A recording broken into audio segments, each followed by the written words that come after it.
పోతే అంతా సిద్ధమై ఉంది.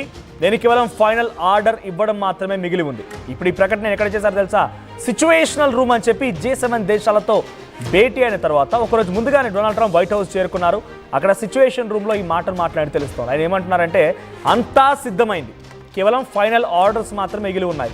ఒకవేళ కనుక నేను ఫైనల్ ఆర్డర్ ఇచ్చానంటే ఇక ఇరాన్ సంగతి ఏంటో అర్థం చేసుకున్నట్టుగానే స్ట్రాంగ్గా ఇరాన్ పైన రెచ్చిపోయినట్టు తెలుస్తుంది. ఒకసారి డొనాల్డ్ ట్రంప్ గతంలో కూడా ఒక ట్వీట్ చేశారు. ఆ ట్వీట్తో ప్రారంభిస్తాను. ఆ తర్వాత డొనాల్డ్ ట్రంప్ ఎంతటి బిగ్గెస్ట్ ప్లానింగ్కి తెరలేపారో చెప్తారు. ఒకసారి ఆ ట్వీట్ ప్లే చేసుకుంటా ముందుగా.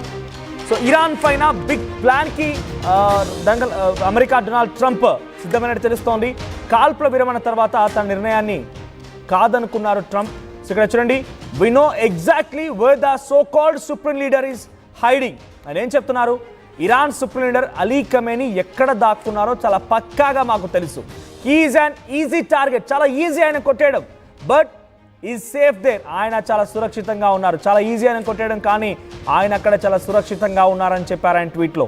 We are not going to take him out. మేము ఆయన బయటికి తీసుకోవడానికి ఇష్టపడడం లేదు, మేము బయటికి తీసుకురాం కూడా, ఆయన చంపేయడం కూడా కుదరదు.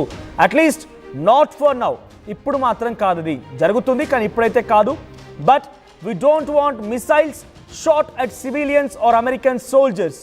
అమెరికన్ సోల్జర్స్ పైన, సామాన్యమైన పౌరుల పైన ఆ మిసైల్స్తో దాడి చేయడం అనేది మాత్రం మేము సహించము.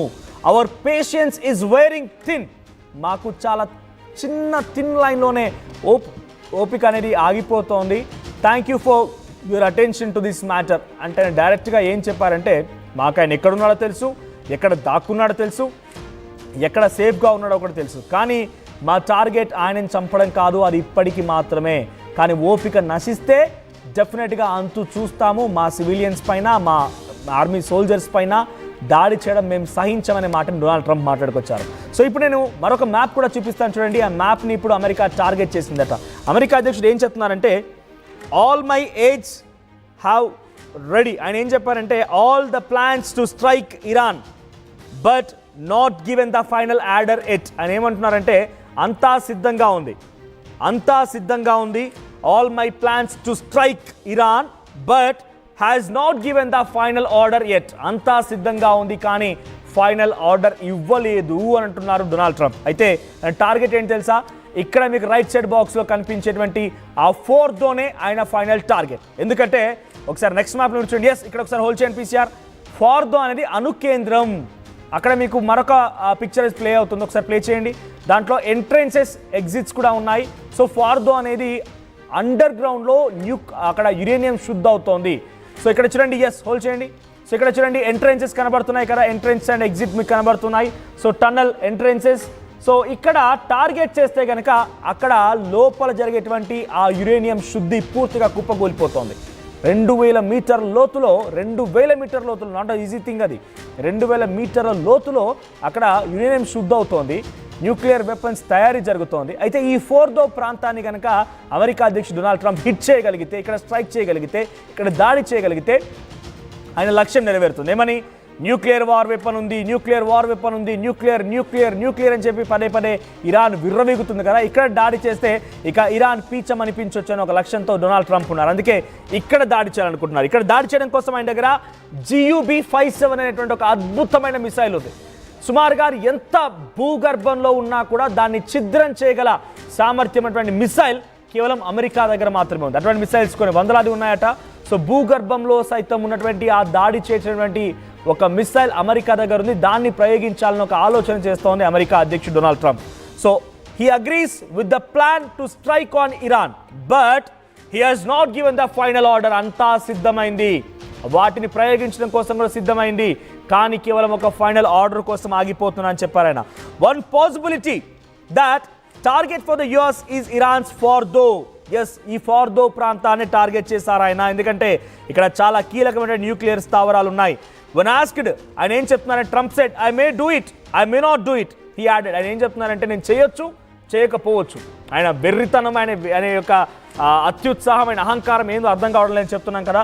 సో ఆయన ద్వంద్వ వైఖరి అర్థం కాకుండా ఉంది. I may do it or may not do it.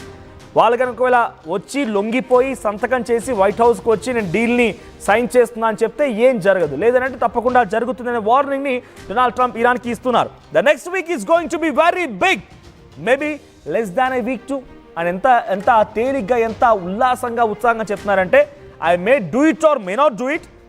At the same time, the next week is going to be very big or maybe less than a week. అది ఒక పక్కాగా దాడి చేయొచ్చు చేయకపోవచ్చు, అది వచ్చే వారం రోజుల్లో జరగవచ్చు, వారం రోజుల కంటే ముందుగానే జరగవచ్చు అనే మాటని డొనాల్డ్ ట్రంప్ మాట్లాడారట. ఆయన అక్కడ ఉన్నటువంటి కొంతమంది జర్నలిస్ట్ రిపోర్టర్స్ కూడా మాట్లాడుతూ ఏం చెప్పారంటే Iran was a few weeks away from having a nuclear weapon before Israel began striking Iran last week. ఒక వారం రోజుల్లో ఇక దాడి చేయబోతోంది ఇరాన్ అనేటువంటి క్రమంలోనే ఇజ్రాయెల్ అటాక్ చేసింది. మరిక వారం రోజుల్లోనే తప్పకుండా అటాక్ జరిగేది. నాకు పక్కగా ఇంటెల్ నిఘా వర్గాలు మొత్తం నాకు సమాచారం అందించాయి. ఒక వారం రోజుల్లో ఇరాన్ ఈ దాడి చేస్తుందనేటువంటి విషయాన్ని ముందుగానే పసిగట్టిన ఇజ్రాయెల్ ఈ దాడిని చేసింది. లేకపోతే ఇరాన్ ఆల్రెడీ న్యూక్లియర్ వార్ని ప్రయోగించి ఉండేది. సో కాబట్టి ఇప్పట్లో సీజ్ ఫైర్కి అర్థమే లేదు. He reiterated his no compromise stands on the nuclear ambitions of Iran. Iran మాట్లాడేటువంటి మాటలకి ఎట్టి పరిస్థితుల్లో నేను సహించలేను, అవి పక్కా జరిగి తీరుతాయనేటువంటి మాట నేను మాట్లాడుకోవచ్చు. ఒకసారి డొనాల్డ్ ట్రంప్ మాట్లాడిన మాటల తాలూకు ఆ వీడియో కూడా ఉంది, ఒకసారి మీరు కూడా చూడండి. I was going back home to make a ceasefire. Not a ceasefire. We're long beyond ceasefire. And I said, why do you say that? Why would you say ceasefire? It's a bad term to use. Because a ceasefire means like everything's going swimmingly, we'll take a little time off. It's not. We're not looking for a ceasefire. We're looking for a total, complete victory. Again, you know what the victory is. No nuclear weapon. Mr. President. So I thought it was a very badly worded statement by him, and obviously I let him know that. He said I was going back home to make a ceasefire. Right, Donald Trump మాటలు విన్నారు కదా. There will be no ceasefire. There is nothing to do with the ceasefire. ఇప్పుడు cease fire చేసినా కంటే పెద్ద ఉపయోగం లేదు. వార్లో మధ్యస్థంలో ఉన్నాం, మనం యుద్ధంలో చాలా మధ్య పొజిషన్లో ఉన్నాం. జరిగితే పూర్తిగా జరగాలి, లేదంటే క్లోజ్ అయిపోవాలి. అంతేకాని మేము ఒప్పందం కుదిర్చి మీరు రండి వచ్చి కూర్చోండి మీతో మాట్లాడతాను మీ యొక్క యుద్ధాన్ని ఆపేటటువంటి మాట లేనే లేదు అని ఆయన మాట్లాడుతున్నారు. We're not looking for a ceasefire, we're looking for the total complete victory. ఆయన ఏమంటున్నారంటే మేము కేవలం సీజ్ ఫైర్ కోసం చూడడం లేదు, మేము కంప్లీట్ విజయం కోసం చూస్తూ ఉన్నాం, విజయం కోసమే పోరాడుతున్నాం. You know what victory is? No nuclear weapon. ఆయన మాటలు ఇవి. So you know what it is? Nuclear weapon అనేది లేకుండా చేయడమే మా లక్ష్యం. అప్పుడే మేము విజయం సాధించినట్టు అవుతుంది.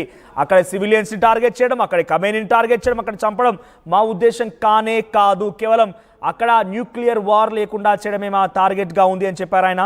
The US has been moving more military forces into Middle East in recent days. Middle eastern కంట్రీస్కి చాలా మంది తమ సైనికులని పంపించే ప్రయత్నం అమెరికా చేస్తోంది. A third navy destroyer has entered the eastern Mediterranean sea. So Mediterranean sea కూడా ఆల్రెడీ ఒక యుద్ధ నౌక అక్కడికి చేరుకుందట. మూడవ యుద్ధ నౌక, అంటే ఇప్పటికే 2 ఉన్నాయి, అక్కడికి మరో 3వ యుద్ధ నౌక చేరుకుంది. సో దానిలో నుంచి పెద్ద ఎత్తున దాడులకి యత్నించేటువంటి ప్రయత్నం అమెరికా చేయబోతోంది. ఎయిర్ క్రాఫ్ట్ క్యారియర్ ఎక్కడికి చేరుకుందట. The Pentagon said this is only a defensive move. ఇది కేవలం ఒక డిఫెన్సివ్ మూవ్ మాత్రమే. న్యూక్లియర్ కనుక వాళ్ళ వైపు నుంచి ప్రయోగించాల్సి వస్తే మేము సిద్ధంగా ఉండాలి కాబట్టి సిద్ధంగా ఉన్నాం. ఇది వాళ్ళపైన దాడి చేయాలన్న ఆలోచన కాదు, అది అసలు సీజ్ ఫైర్ ఉద్దేశం లేనే లేదు. వాళ్ళు ఇప్పుడు 21 దేశాలని ఏకమయ్యాయి కదా, వాళ్ళందరినీ ఒప్పించి ఆ డీల్ పైన సంతకం చేయించమనండి. నేను ఇజ్రాయెల్తో మాట్లాడతాను, మీరు కూడా అటు ఇంకోసారి న్యూక్లియర్ అనే పదమే ఎత్తనటువంటి ఒక మాటని, నమ్మకాన్ని ఇరాన్ వైపు నుంచి మీరు తీసుకురండి, నేను అంతా సంసిద్ధంగా ఉన్నటువంటి మాటని డొనాల్డ్ ట్రంప్ చెప్తున్నారు. At the same time, the situation on the ground is getting worse. A human rights group said that over 700 people had died in Iran. So అటు ఇంటర్నేషనల్ హ్యూమన్ రైట్స్ మానవ హక్కుల సంఘాలు ఏం చెప్తున్నాయంటే ఇప్పటికే ఇరాన్లో 700 మంది మరణించారు.